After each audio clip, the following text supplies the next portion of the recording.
Hey guys, this is Comic Uno, and today I'm doing a review for Arrow. So before I start talking about this episode, just want to give you guys a couple of updates. Of course, I have my Kickstarter for Like Father, Like Daughter issue 4. So if you would like to go check the link for that, that will be annotated. But let's start talking about this episode of Arrow.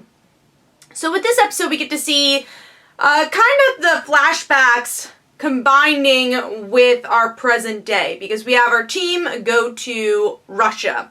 And this also connects the Diggle storyline of who captured him, who framed him, so they're trying to get those people too.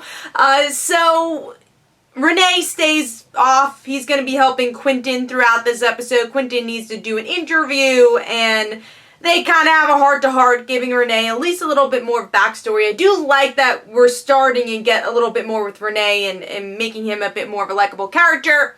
And then we have Curtis and Rory, right? Rory, who go to Russia with Oliver and the rest of the team. And Curtis doesn't really do much in this episode, so I don't really have much to say about him.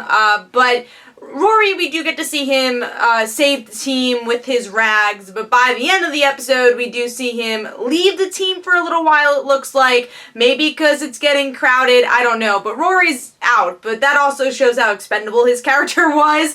I think a lot of the new recruits were very expendable. We were like, okay, he's leaving, I guess. And then it's also digging deeper into Felicity, Oliver, and Diggle's, I guess, motives and their emotions right now, because Felicity is going into a darker place without kind of revealing to other people how and when she's going into a darker place, but because her boyfriend died, she is trying to be kind of a justice warrior through her hacking, but she's not really telling Oliver and Diggle, so that's kind of her storyline, her going darker. And then Diggle's like starting to punch people, and he's getting darker too, so you see these two characters that was always the anchor for Oliver, having their own problems and becoming darker characters. Not that Oliver isn't a dark character, but you see that he's kind of more of the level-headed one in this episode, trying to find the light, trying to find a better future, and that's connected to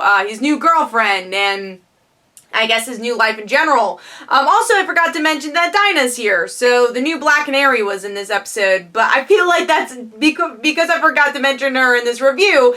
She was kind of forgettable in this episode. I kept forgetting that she was with them until I saw her, and like, oh right, she's in this episode, because I felt like she didn't really give much. She was just kind of there to talk to Oliver. I kind of wish she had a bit more personality in the episode.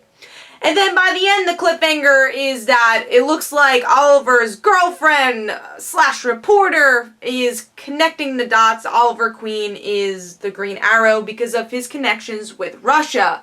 Now, that might be interesting. I mean, how many people know Oliver is the Green Arrow? But I think it'd be interesting if the girlfriend has some sort of past, which I feel like they're alluding to. There is this long glance in the end of the episode, so maybe she's hiding something. Maybe it's connected to Prometheus.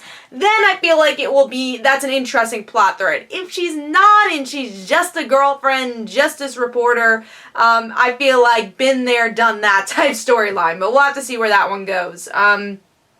And then, I mean, I gotta talk about Thea before I talk about my overall thoughts of this episode. But Thea, like, where is she? I just want her back in the show. And they're trying hard to mention, yeah, she's on that vacation. I mean, she's here for work, you know? They keep, like, mentioning, but that's like salt in the wounds. It's like, alright, we understand she's not here, but we want her in the episode. It's sad. I love Thea, you know, she's my favorite character, so it's hard not to see her in these episodes and make very, sad excuses for her not being in the episodes. I guess because they don't have an arc for her, or maybe it's connected to an arc she's gonna have. I don't know, but I do think it's a shame that 3 episodes she has not been in this show. And this is a first. She's been in every single episode. Just this season, they just don't have a plot for her. So it's just very weird.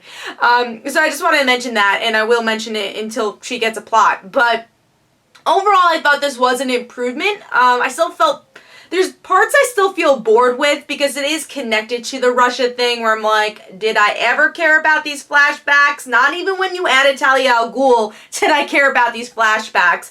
But at least we're digging deeper into the original Arrow team. I like that Quinton was added here. I liked Renee a little bit more in this episode. So the little things I enjoyed here, but I still kind of felt bored through the episode because it does have that season 1 vibe. I feel like this is more of an action episode than a story episode, and I personally never liked season 1 of Arrow, so it kind of has that vibe, but people who do like that season, I think, will enjoy this episode. So it just kind of depends what type of Arrow fan you are.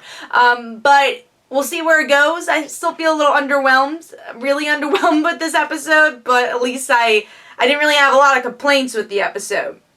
Now let me know in the comments below what you thought of the episode. This is Comic You-Know. Of course, I'll have a review for Arrow next week, and I'll see you guys later. And don't forget to follow me on Twitter. Don't forget to like my Facebook page. Also, description below, there are links for my comic book, Like Father, Like Daughter. And don't forget to like the Facebook page of Like Father, Like Daughter, and I will see you guys later.